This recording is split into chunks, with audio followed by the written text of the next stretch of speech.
Tim Petrowich here for Dateline Marion. Again, we're talking with Marion head football coach Kerry Martin, and it's time now, coach, for the second season. IHSA football has, well, actually, I guess time for the third season. They have 3 seasons. The preseason, which is short. The regular season, which is not as long. It seems shorter there than it really is. And then the postseason, where it could last for a little while. It could be over in a blink. Yeah, here it is. You know, it's exciting. It's good to be a part of it.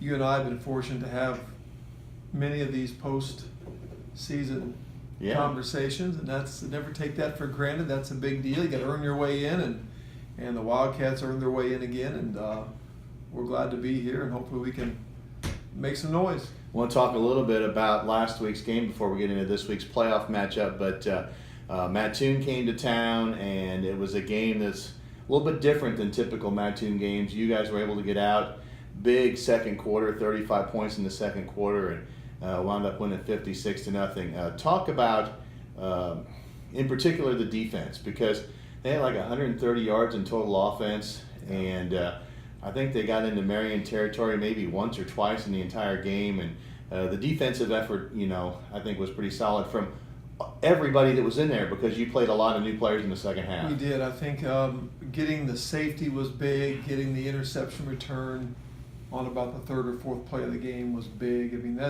the defense had some opportunities to put some points on the board as well, and we had a punt return, which is really our defensive unit. So the defense did a good job of getting us the ball back, but did a great job of getting some points on the board, and they made some great open field plays. And you know,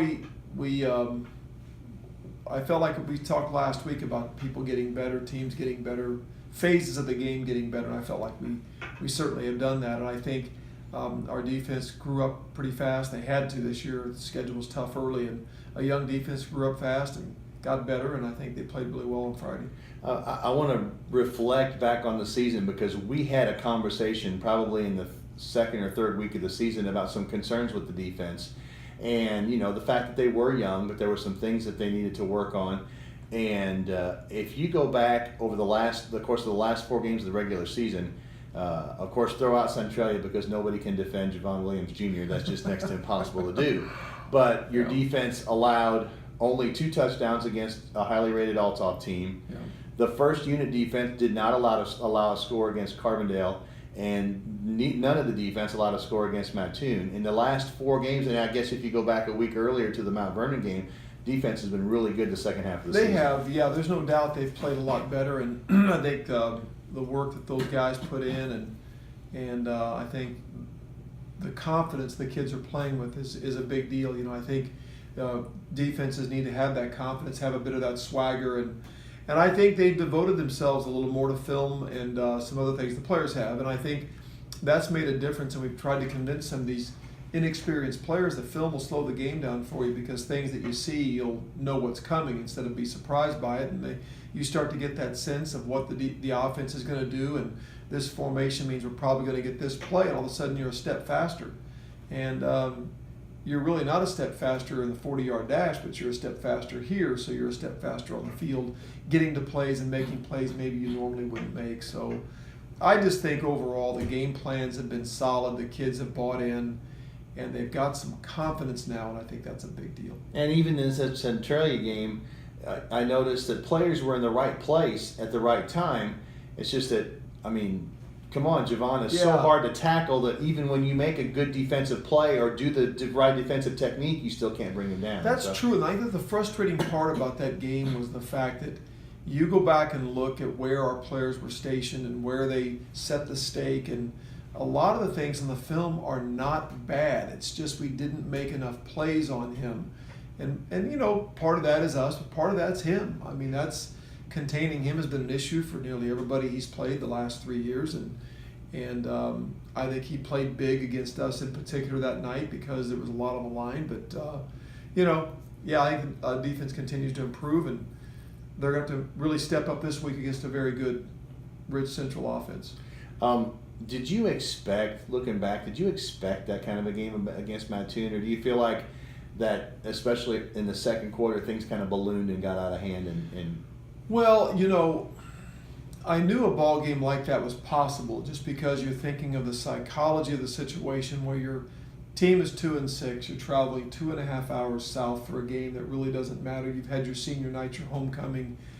They had a key player not play for suspension, which we're talking situations that I have experienced myself as a coach. I've been 2-6 and on the road. I've had key players in the last game of the year not there, and what that does to the morale of the rest of the team. And I think there were just a number of factors, Petro, that came together that probably led to that. And I think we played well. I think we played well early, and we came out of the gate fast. And I think at some point, I think they maybe geared back a little bit. I mean, they're a very tradition-rich program with a very good coaching staff. But I have been in that situation, and it can be a tough situation to coach in when your kids know the season's over. You're up against a good team, and you don't have all your weapons. And so I thought it was a possibility. Even during pregame, I felt like we had a chance to get out and get on them early. It might be a big win, but always surprised when you win against a good team by that margin. A lot of new faces on the offensive side of the ball, got numbers. I mean, we've seen a little bit of them, but not, Drake Gravatt, Moses Mays, Rico got some carries, James Bittner with a couple of catches. You had 3 quarterbacks complete passes in the game. Yeah, one of the best things about this week was having film session. We took Saturday morning off after the game, and because we had to bring them back in for the playoff announcement party that night. So we said, take Saturday morning off. And we watched some clips from the Mattoon game at Scouting Report on Monday. And one of the best parts was being able to put on the highlight film for the week some guys that don't always get on the highlight film. Yeah. Lucas Will, Boston Ziegler, Andrew Clark, James Bittner, Moses Mays. Yeah, I mean, to see those guys, Calvin Threadgill, guys that normally sit and watch the other guys, had a chance to really have some moments on film that we could all celebrate. And it was nice to watch the reaction of the starters in the film, watching Calvin, almost score and get out the one, or watching James Bittner make a good catch on a fast screen and work his way up for some yards after catch, and Andrew Clark making an 8 or 9 yard reception. And I know our starters were celebrating with the accomplishments of the backup guys. That's pretty cool. And one of the things I noticed, and I want to mention this real quick before we get into Rich Central, but you mentioned Calvin, and I saw one run where I'm not sure how many yards he got, 4 or 5 yards, but he's not a very big guy, kind of a slender build, it looks like, on the field. And all of a sudden he's running the ball, and 3 or 4 guys trying to stand him up, and he's still plowing forward, and that was kind of interesting. Yeah, it's just fun to watch those guys get a chance. They're part of our practice squad and part of our scout team, and we celebrate the fact that they got in there. And what I love is we tell the kids, once you're in the ball game, you're a starter. So don't think of yourself as a 3rd string player or a 4th string player. If you're in the game, you're a starter at this moment. Play like one. And our kids went in and dominated the 3rd quarter, and we scored a couple of touchdowns as a 2nd and 3rd unit, and we saw Drake score, and we saw passes being completed, and it was just a good feeling to watch those guys, because some of those guys are a big part of next year's team. Oh yeah. And to watch their progress, it's pretty cool.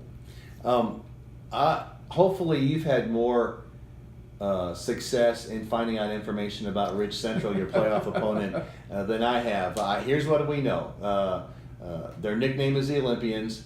I'm sorry, but their colors don't match. Columbia blue and red don't go together. 7-2 in the Southland Conference. They're the top teams in their conference. Crete Monee and I think they finished 2nd in that conference. They did this year, some pretty good teams. You've played a team out of that conference in Ridge South before a couple years, but they're hard to find information on.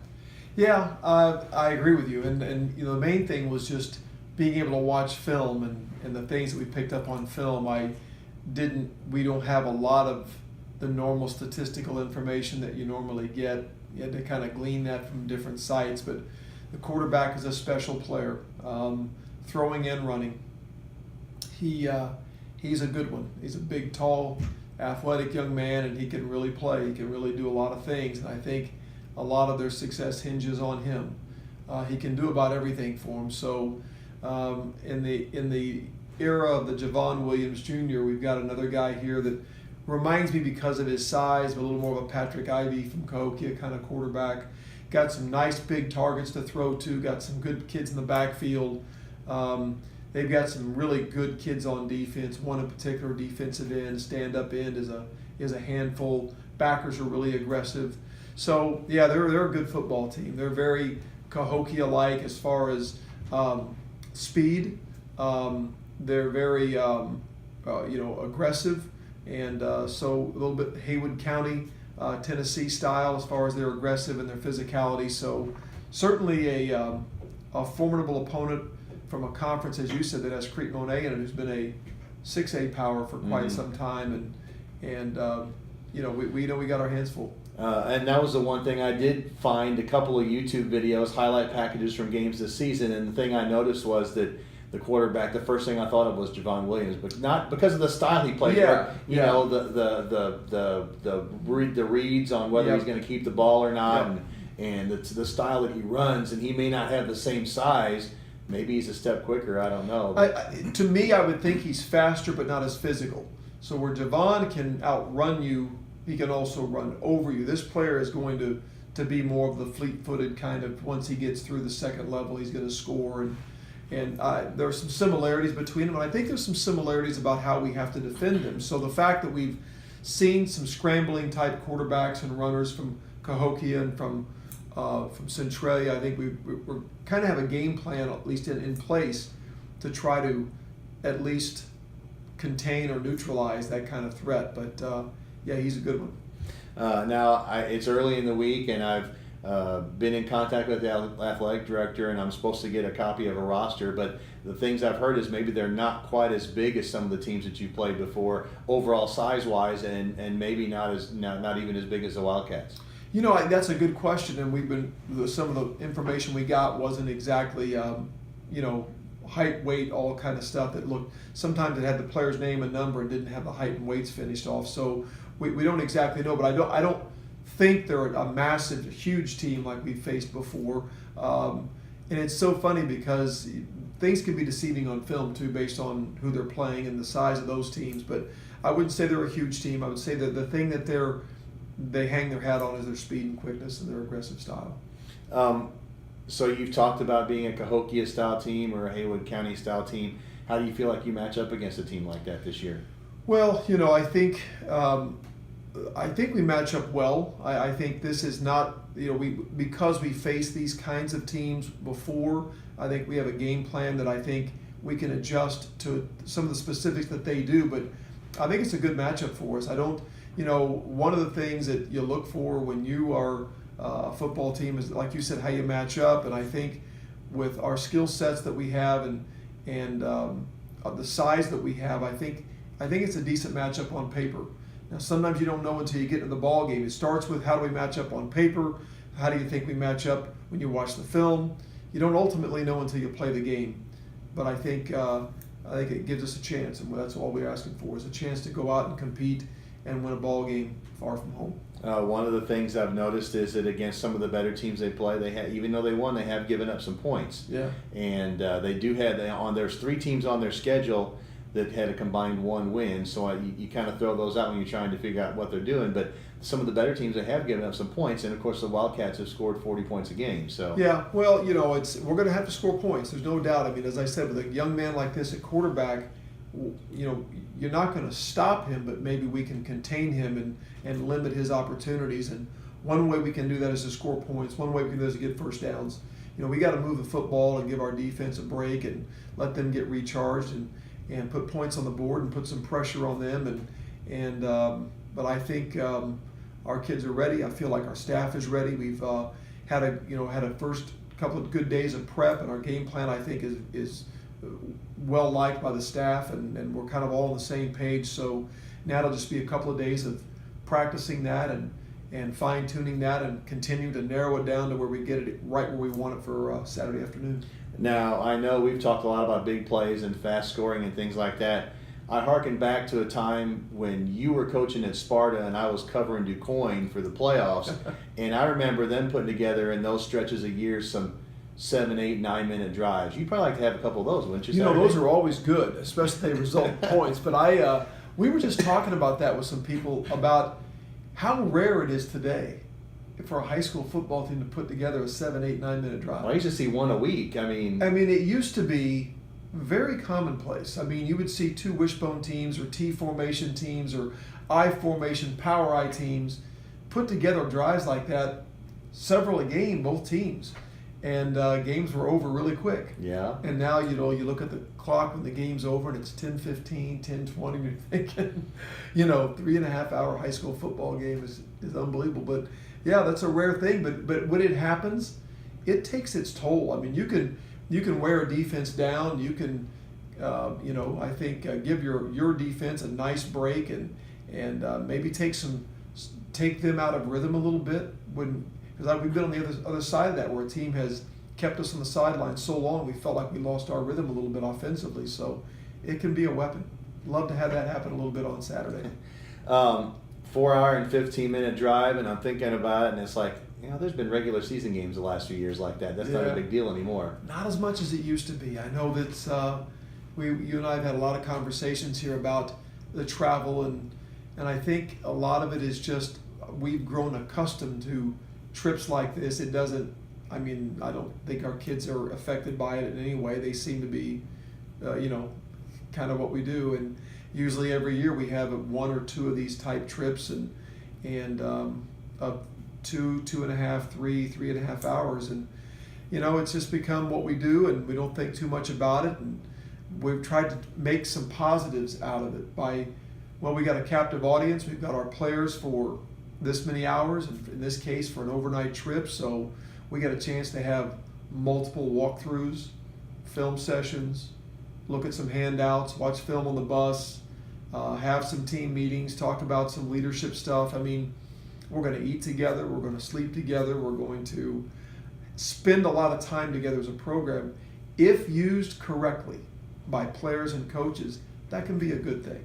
Now, there's also the potential for that to be used incorrectly. So, fingers crossed, we hope to have a great Friday afternoon through Saturday evening, and hopefully we can use it to our advantage. And I know they don't take football playoffs into consideration when they make the school calendar, but how much of an advantage is it to not have school on Friday, so you're not taking the kids out of class to do some of this That's stuff? good. That's always a positive, and I think the Friday routine was broken anyway by not having school and having a teacher's institute. So I think it made the decision to decide to go up Friday night a little easier to do. We weren't disrupting kids out of classes or out of tests or anything. And quite frankly, you know, you worry as a coach. Coaches worry about institute days where the kids aren't in session. And so their routine's broken. And now we get to kind of control that by bringing them in for a walkthrough before we get on the bus and take off. I understand the parents are putting together a fan bus, bring That's some what more I hear. fans up there. Yeah, our fans will travel well. You know, I always say when we go on the road, our numbers are smaller, but they try to compensate for it by being a little bit louder, and so we'll have a good crowd. All right, Marion plays at Rich Central. It's in Olympia Fields, Illinois. Google it. It's about 4 hours and 11-minute drive from Marion, and game time is 2 o'clock Saturday afternoon, first round of Class 5A playoffs. That's Marion head football coach Kerry Martin for Dateline Marion. I'm Tim Petrowich.